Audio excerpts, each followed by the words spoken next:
जैसे सबसे बड़े गुरु वॉरेन बफेट ने कहा यू बाय द बिजनेस। और अगर आपको प्रोस्पेक्ट लगते हैं, मैं शेयरली मार्केट कैप ट्रैक करता हूं और वो लगता है कि मार्केट कैप एक टाइम बहुत ग्रो करेगा, तो आप इंसेप्शन में कभी नहीं पकड़ सकेंगे। बट जब वो ग्रोथ पैटर्न पे आए, if you stay in the course then only you.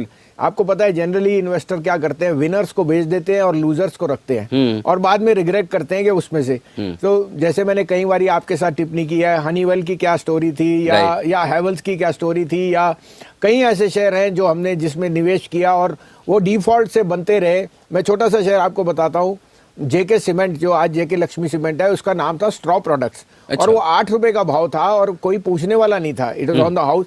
लेकिन स्ट्रॉ प्रोडक्ट्स का उसके बाद अमेलगमेशन हो गया, पेपर कंपनी से वो सीमेंट में आ गया और वो 8 रुपए का शेयर करते करते अगर आपने 25 साल रखा है तो उसका आज 4 टाइम्स मैंने स्प्लिट होके उसका भाव 2,500 रुपए हो चुका है। क्या बात है। तो 8 रुपए वाला 2,500, 8 रुपए वाला 2,500। तो आप सोच सकते हैं कि investment is all about patience. Default से जो ओनरशिप है वही है। 1000 कारण है मंदी के और नेगेटिविटी के, लेकिन एक ही कारण है पैसे बनाने का, ओनरशिप। और ओनरशिप का मतलब आपको साइकिल्स के गुजरना है, ये एक दिन का नहीं है, ये तो 30-30 साल लग जाते हैं वेल्थ क्रिएट करने के। और वो भी कई बारी आपको चेष्टा नहीं होती कि गलत है सही है, but you have to be in the market. मतलब इन्वेस्टेड रहे, बाजार से बाहर निकल के तो खेल खत्म। सर अगर आप इंडिया की स्टोरी को ये समझते हैं, मैं आपको पहले भी कहा, जैसे आपने कल आपसे मजाक में कहा कि 1983 में अगर आप मारुति लेने जाते तो 63,000 रुपए आपको लग रही थी और आप सोचते रहते 63,000 कहाँ से गूं। आज आप 80,000 का आईफोन 1 मिनट में लेते हैं, आपको पता भी नहीं लगता। करेक्ट। अब आप मार्केट कैप देखो आईफोन की कहाँ हो गई है, या वो 63,000 वाली मारुति। सो इस कारण से हम कई बारी वी ऑलवेज थिंक के घुसे ना घुसे, there is no such thing as timing the market. It is just any time जब आप एक मन बना लें कि equity as an asset class own करना है, किस प्रोपोर्शन में करना है depends on your age profile, but being there that is the only mantra. मैं ना आपसे इतने सालों से मैं आपको जानता हूँ, आपके हजारों इंटरव्यू मैंने कर डाले हैं। मुझे एक चीज़ जो हर बार मैं सोचता हूँ कि कभी मैं भसीन साहब से सीखूंगा, और आज मुझे मौका मिला तो मैं भी सीखना चाहता हूँ। सर ये कॉन्फिडेंस कहाँ से लाते हैं आप इतना कि नहीं, मतलब गिरते हुए बाजार में जब 10,000 निफ्टी होगा तो सब बोलेंगे 8,000 हो जाएगा, 8,000 होगा तो सब 6,000 बोलेंगे, और 12,000 होगा तो सब 14,000 बोलेंगे, राइट? भीड़ तो यही करती है। 10,000 की निफ्टी में आप नहीं सोचते कि 8,000 या 9,000 हो जाएगा, आप 12,000 सोचते हो। ये कॉन्फिडेंस कब, कैसे और कहाँ से आता है? सो देखिए अनिल जी, पहली बात तो मैं कॉन्फिडेंट आदमी और पॉजिटिव आदमी हूँ। आपको पता है ये तो जिंदगी में भी उतार चढ़ाव है, और हम इसको किससे चेष्टा करते हैं? अपने मन से जी। मन और मस्तिष्क। तो मन और चंद्रमा और मस्तिष्क और माँ, ये हमारी सांस है। अगर आप किसी भी दिन शेयर बाजार से धोखा खा गए या मंदे हो या निराश है, आपकी मदर सबसे पहले जान जाएगी। ये मेरे को उन्होंने बहुत पहले कहा था कि बेटा वही करना है जो जिससे मन में चिंता ना आए, और उनके कारण से कि उनको ना चिंता है, मैं पॉजिटिव रहता हूँ कि इस शेयर बाजार में रहना है तो उनकी आशीर्वाद से और पॉजिटिव ही रहना है, चाहे लोगों का वेल्थ क्रिएट करे। अपने लिए तो आप जो कर लिया, देखिए I am at an age जहाँ मुझे उसकी भगवान की मेहर, लेकिन मैं चाहता हूँ हमारे तजुर्बे से लोग सीखें और समझे कि मंदी का कारण अगर आता है तो वो आपके लिए लेने का अपॉर्चुनिटी है। साथ में you know as a bent of mind we are always positive. India की डेमोग्राफिक्स पे आप नेगेटिव हो ही नहीं सकते, because despite so many imponderables. आप देखिए कहाँ है बाजार। 2 साल पहले जो आपको दिख नहीं रहा था वो आज आपके सामने रियलिटी है, और अब वो green shoot and so on. So there is no fine time, you have to be positive on the market. Fear is always a good time to buy. लेकिन फियर होता है तब इस तरह का डर होता है कि आज नहीं लेकर कल लिया तो सस्ता मिलेगा, और ज़्यादातर वक्त लोग जो इंतज़ार करते हैं वो सही भी पड़ते हैं कि हर दूसरे दिन भाव गिरते हुए नजर आते हैं। जो पैनिक वाली सिचुएशन होती है, क्या उस समय हिम्मत की जा सकती है? करें तो कैसे करें? बहुत अच्छी बात कही आप। देखिए सैटरडे को क्या हुआ था, एक एकदम हॉरर शो हुआ था कि डाउ वीक था, LTCG नहीं आया और मार्केट क्रैश कर गई। अब अगर आप सोचते कि ये 11,500 600 जो भी है उसके बाद ये, तो आपने मिस कर दी अपॉर्चुनिटी। 3 दिन में रिबाउंड आ गया। उसी तरह से मैं कहता हूँ fear comes because of a event, और उस इवेंट में भाव आपको साथ मिलते हैं। नहीं तो क्यों आपको रिलायंस सस्ता मिलेगा? कोई ना कोई कारण होएगा, लेकिन दैट कारण is temporary. Prices are falling because of a fear factor या सप्लाई एंड डिमांड, और किसी को फियर को आपको लेना चेष्टा करनी चाहिए, तभी आप कमाएंगे। तो there is never a find time of buying और सेलिंग। और अनिल जी, मैं इन 30 साल में गुजर चुका हूं इस तरह के, मैंने 3 तो सर्किट्स देख चुका हूं, तो मुझे पता है कि क्या फियर है और क्या ग्रीड है, और इस कारण से हम बाजार को थोड़ा बेटर एनालाइज कर सकते हैं या एंटिसिपेट कर सकते हैं। तो आपके लिए एक और बड़ा लेसन ये कि आपको 30 साल मार्केट में बिताकर सीखने की जरूरत नहीं, 3 सर्किट देखकर सीखने की जरूरत नहीं, बसिन साहब के अनुभव से सीखिए। बसिन साहब, एक और सवाल मैं जो आपसे पूछना चाहता हूँ, क्योंकि आप है ना कभी स्टॉक्स पर बात करने से परहेज नहीं करते। आमतौर पर बाजार के जितने बड़े गुरु हो गए, हम स्टॉक्स पे बात नहीं करेंगे, राइटली सो, उनके अपने कंप्लायंस इशू होते हैं, आपके भी होते होंगे, लेकिन आप दिल से बोलते हैं। कई बार ऐसा हुआ होगा कि आपने स्टॉक रिकमेंड किया, स्टॉक 30, 40, 50% नीचे हो जाता है, हुआ ऐसा कभी? अरे बहुत बारी होता सर।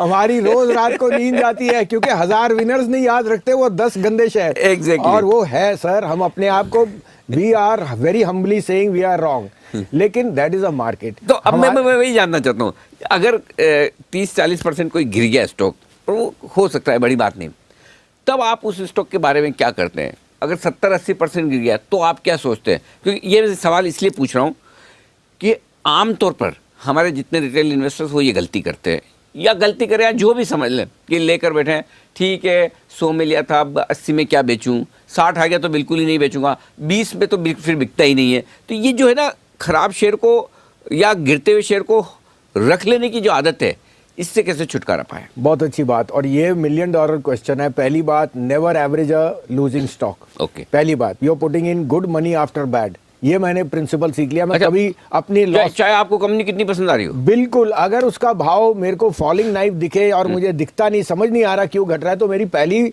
इसका मतलब समझ नहीं आ रहा तो करेक्ट। अगर मुझे पता है कि जेन्युइन है, ब्लू चिप है और कोई कारण से गिर रहा है, तो I will definitely, but if I am on the wrong foot और मेरा ईगो मुझे बेचने नहीं देता, देखो आई एम ऑल्सो, मेरे पे भी इमोशन, लेकिन अगर मेरा ईगो मुझे बेचने नहीं दे रहा, मैं और खरीदने की चेष्टा नहीं करता। इस कारण से अनिल जी, मैं कहता हूं सबसे अच्छी चीज जो आज हमारे यहाँ एक रेवोल्यूशन आ गया, वो सिप और म्यूचुअल फंड है।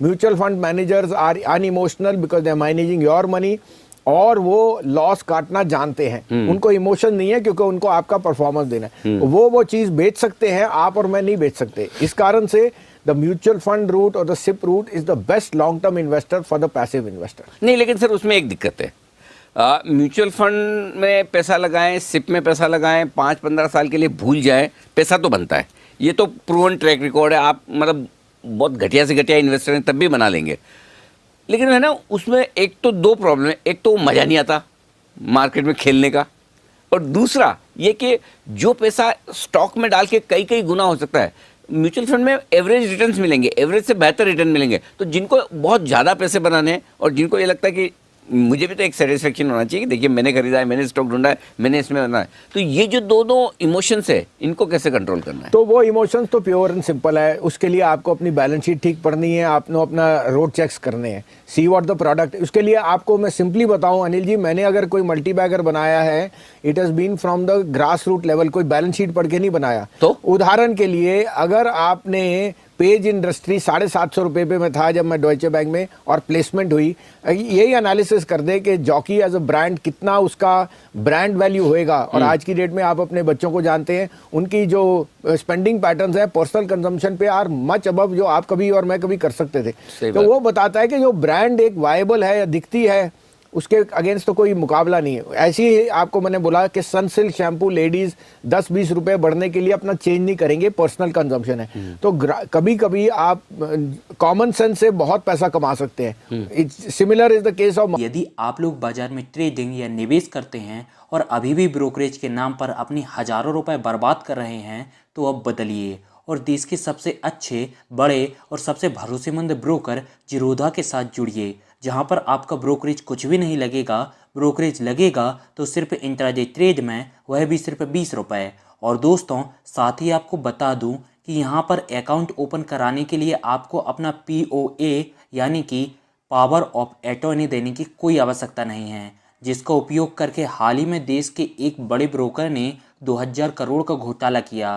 तो दोस्तों, अकाउंट ओपनिंग की लिंक डिस्क्रिप्शन में है, जाइए और लिंक पर क्लिक करके जिरोधा में अपना अकाउंट ओपन कराइए। मारुति जो हर घर की चाहत थी 1985-90, और जब उसका इशू आया 2003-4 में, सरकार ने 125 रुपये अपना शेयर बेचा। लेकिन जो जिसको ओन करना था वो शेयर, उसने वहां से 10,000 रुपये तक की जर्नी देखी। ऐसे अनगिनत एग्जाम्पल हैं। So actually you are right. अगर आप अपना रिसर्च करें और अपने डे टू डे यूजेज में देखें क्या इंडिया की सबसे बड़ी पॉजिटिव क्या है, हमारी डेमोग्राफिक्स। Yes. एक तरफ से हमारे लिए प्रॉब्लम भी है पॉपुलेशन, एक तरफ से हमारे पे ब्लेसिंग इन डिस्गाइज है कि हमें 125 करोड़ कंज्यूमर है सर। एग्जैक्टली और 125 में से अब तो और होने वाले हैं जो आपके CA और RA ना। सो आई थिंक हाँ ऑफिशियली इतने आदमी और अगर आ गए आके तो आपके बैंक अकाउंट और कंजम्पशन बिजनेस देखो ऑफिशियली कितना लेजिटिमेट हो जाएगा। And so I think the common sense will always make money for the end investor. बेचना कब है? खरीदने की राय देने वाले बहुत मिल जाएंगे, चाहे वो मीडिया चैनल्स पर मिले, अखबारों में मिले, ब्रोकरेज हाउस में मिले, फंड्स में मिले। बेचने की तो कोई बताता नहीं, तो आप कब बेचते हैं? Very good point. तो मैंने अपना जब इनिशियल कैपिटल था वो कम था और पैसा तो मल्टीप्लाई होता नहीं, तो मैंने क्या सीखा कि जितना मेरा कैपिटल अगर मेरे एक्सपेक्टेड रिटर्न मिल गए, मैंने अपनी असली लागत निकाल ली और जो मेरा इनिशियल कैपिटल बना उसको एज स्टॉक ही रहने दिया और वो over a period of time multiply. So the money is limited. उसको मैंने कितनी फास्ट रोटेट किया या वगैरह, प्रॉफिट्स को मैंने कभी लिक्विडेट नहीं किया, let it remain in the shape of stock और वो टचवुड काफ़ी over a period of time बढ़ते गए। ऐसे आपको मैंने उदाहरण दिया हनीवेल का या हेवल्स का या कोई भी ऐसे जो बहुत बड़े मल्टीबैगर्स बने। Take out your initial capital from your returns and let the return stay as stock. अच्छा सर, आपने कहा कि मैंने शुरू से सोचा था स्टॉक मार्केट में आऊँगा, राइट? आपका फैमिली बैकग्राउंड भी था और आपका इंटरेस्ट भी रहा। तो आपका इंटरेस्ट एक्चुअली एक तो फैमिली बैकग्राउंड अपनी जगह हो गया कि चलो मेरे लिए सेट बिजनेस है, फादर भी यही कर रहे हैं, ग्रैंडफादर भी यही कर रहे हैं, तो मेरे लिए ज़्यादा दिमाग लगाने की ज़रूरत नहीं है और मुझे DNA में भी मिल गया उनसे। लेकिन दूसरा कहीं ना कहीं ये था कि ये ऐसा बिजनेस है जहाँ अच्छा पैसा बनाया जा सकता है, ये तो दिमाग में रहा होगा। देखिए बिल्कुल उस समय शेयर बाजार में जब आप ब्रोकरेज करते थे तो ब्रोकरेजेस वर अपसर्ट 5% आप ब्रोकरेज चार्ज कर सकते थे, आपको पता है रिंग के जमाने में। एग्जैक्टली और उस समय आपको दिखा नहीं कि और कोई बिजनेस ऐसा सब्स्टिट्यूट हो सकता है। हाँ। तो इट वाज अ लिमिटेड तो फील्ड। अब यहाँ पे मेरा सवाल यही है, जो देखिए आज में सारे सवाल है ना जो हमारे इन्वेस्ट दर्शकों के मन में है वही पूछा हूँ कि भसीन साहब आज हमारे साथ में, तो जो वो सोचते हैं वो पूछा। अब हर आदमी जो स्टॉक मार्केट में आता है मैक्सिमम कोई 2-5% छोड़ दें, वो ये सोचता है कि देखिए ये ऐसी जगह है जहाँ मुझे कम मेहनत करनी पड़ेगी, थोड़ा पैसा लगाऊंगा ज़्यादा पैसा बन जाएगा दूसरों के मुकाबले में। ये बेसिक सोच है, थॉट प्रोसेस यही है। अब उसके लिए फिर क्या करते हैं कि जैसा आपने भी बोला कि आप पैसा तो लिमिटेड है, इन्वेस्टमेंट करके कितना कर लेंगे, तो क्यों ना ट्रेडिंग कर ली जाए। थोड़ा एक काम करता हूँ, पहले ट्रेडिंग करके लिए थोड़ा अच्छी कैपिटल बना लेता हूँ, थोड़ा पैसा बना लेता हूँ, फिर इन्वेस्टर बन जाऊँगा। ये सोच सही है या गलत? देखो अगर आप ट्रेडर हो और सारे नुआंसेस समझते हो और धंधे की तरह कर रहे हो तो इससे अच्छा बिजनेस नहीं, 9:15 से 3:30। हाँ। लेकिन अनिल जी ये एक मिथ है कि ये इजी बिजनेस है। आप बताइए सुबह आपको क्या तैयारी करनी पड़ती है। मैं रोज सुबह 6:30 बजे मार्केट मंत्रा लिखता हूँ, सोने का भाव, oil, bond yield, gold, macro micro, Donald Trump किस तरफ से उठ रहे हैं ये मेरे को देखना पड़ता है और उसके साथ एक मार्केट की एनालिसिस करनी है, स्टॉक रख। So it's a very tedious job और आपको ये पता it's not easy. Similarly trading is not easy अगर आप 3 उसके नुआंसेस रखो, mark to market, value at risk and hedge. ये तीनों को अगर आप कंट्रोल कर सको कि आपका हेज क्या है, वापस बताएं तीनों चीज। मार्क टू मार्केट मतलब आपका लॉस कितना आ रहा है वो आपका लिमिट, अगर आप वो कंट्रोल कर ले, क्योंकि आपको पता है डेरिवेटिव्स में रोज सेटलमेंट होती है, राइट। और अगर आपका मार्क टू मार्केट ज्यादा हो गया फिर आप वापस नहीं आ सकते। तो मार्क टू मार्केट को कंट्रोल करना अहम बात है। Number 1 value at risk. एक कॉन्ट्रैक्ट 5 से 7 लाख का है, अगर मैं 50,000 कमा सकता हूँ तो 50,000 गवा सकता हूँ, उसको कैसे कंट्रोल कर। और थर्ड हेज, अगर मेरे पास लॉन्ग है 10 लाख के तो मेरे पे शॉर्ट है या नहीं है, क्योंकि कल को रात को क्या होता है मुझे नहीं पता, उसको मैं बर्दाश्त कर सकता हूँ या नहीं। अच्छा आप शॉर्ट भी करते हैं? बिल्कुल मार्केट में जब मौके मिलते हैं हेज करने के लिए तो आपको करना ही पड़ेगा, नहीं तो आप लास्ट नहीं करोगे।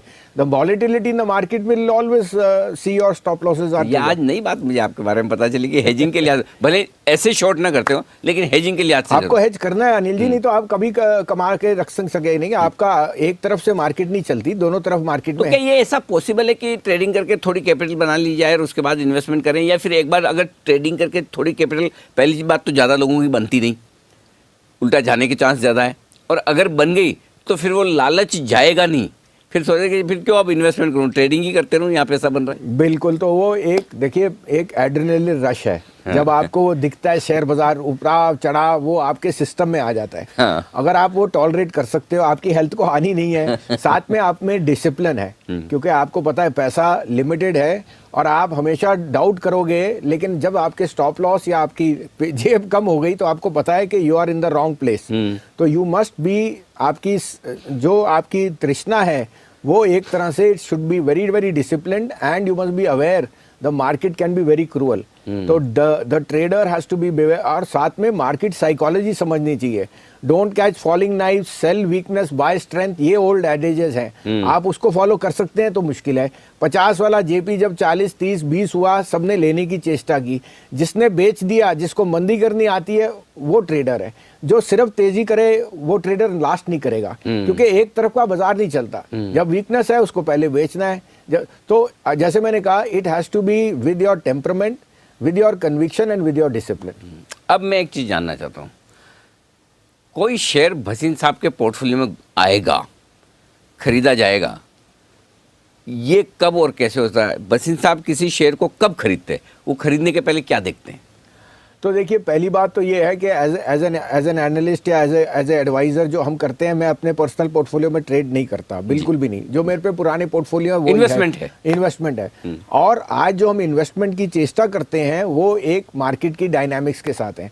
अब आपने देखा ही है 2 साल से market has been very very unkind to mid cap. India के नंबर 1 ब्रोकर जीरोधा के साथ जुड़िए, जहां पर आपका ब्रोकरेज कुछ भी नहीं लगेगा। ब्रोकरेज लगेगा तो सिर्फ इंट्राडे ट्रेड में, वह भी सिर्फ 20 रुपए। तो दोस्तों, अकाउंट ओपनिंग की लिंक डिस्क्रिप्शन में है, जाइए लिंक पर क्लिक करके जीरोधा में अकाउंट ओपन कराएं। और अगर आपने 2017 से मिड कैप लिए हैं तो आपके लिए तो 12,000 का लेवल इज डिसेप्टिव, मतलब ही नहीं आपको। तो हम यही चेष्टा कर रहे हैं कि अब मार्केट बदलने वाली है। ट्रेंड हमारे हिसाब से second half of 2020 can be very good. इस कारण से we are seeing sector stocks जहां पे मिड कैप्स में एक्सट्रीम वैल्यू है और जहां हमें मैनेजमेंट्स और उनके बिजनेस प्रोफाइल पे बहुत भरोसा है। So we are looking for those as a trend, जिसको हम आउटलाइट कर रहे हैं। हमने अभी रिसेंटली पोर्टफोलियो बनाया था, that is out perform the Nifty, it has out perform the mid cap. नहीं सर, एक तरीका तो ये है कि जैसे आपने पोर्टफोलियो बनाया है और आपने देखा कि भाई ये 10, 20, 25 स्टॉक ऐसे हैं लाइफ टाइम हाई में इतना गए थे, अपने अच्छे समय में इतना बढ़े, अब 40%, 50%, 60% नीचे मिल रहे हैं, मैनेजमेंट ठीक है, कंपनी ठीक है, बैलेंस शीट ठीक है, ले लें। एक तो वो तरीका जो आप बता रहे हैं कि भाई उसका पोर्टफोलियो बनाए। दूसरा, पहली बार जब कोई शेयर आप खरीद रहे हैं, वो क्या सोच कर लेते हैं? उस शेयर में क्या क्या, उस कंपनी में क्या क्या देखते हैं आप? नहीं, तो उसी से मैंने आपको बताया कि हैवेल्स में मैं यूटीआई के लिए ब्रोकिंग करता था और बॉम्बे में था 99, और जीआईसी म्यूचुअल फंड के बाद हैवेल्स का बहुत बड़ा लॉट था। उन्होंने कहा, संजीव दिल्ली की कंपनियां इसको बेच दीजिए। 15 रुपए का भाव था। मैं मिल के आया मिस्टर कीमत राय गुप्ता, जो अंडर हिल रोड में रहते हैं, जो 2-2 हजार गज के प्लॉट हैं, अगर आप कभी आप जाएं यूनिवर्सिटी। और उन्होंने, उनकी बिजनेस का प्रोफाइल वाज वंडरफुल, बट वो एक बहुत टाइट फिस्टेड आदमी थे, खर्चा नहीं करते, मार्केटिंग नहीं थी, लोगों को पता नहीं। उससे उनके लड़के को मिला जो यंग था और उन्होंने अपनी विजन बताई। तो वहाँ से मुझे हैवेल्स पे बहुत बुलिश होना। मैंने कहा इलेक्ट्रिकल्स में इस जैसी मार्केट में इनका तो नाम ही नहीं पता और इनका मार्केट शेयर देखो कितना है। So underlying asset, business profile and market cap, ये तीनों चीज़ें आपको बताएंगी। वहाँ से हैवेल्स की मार्केट कैप 100 करोड़ भी नहीं थी और आज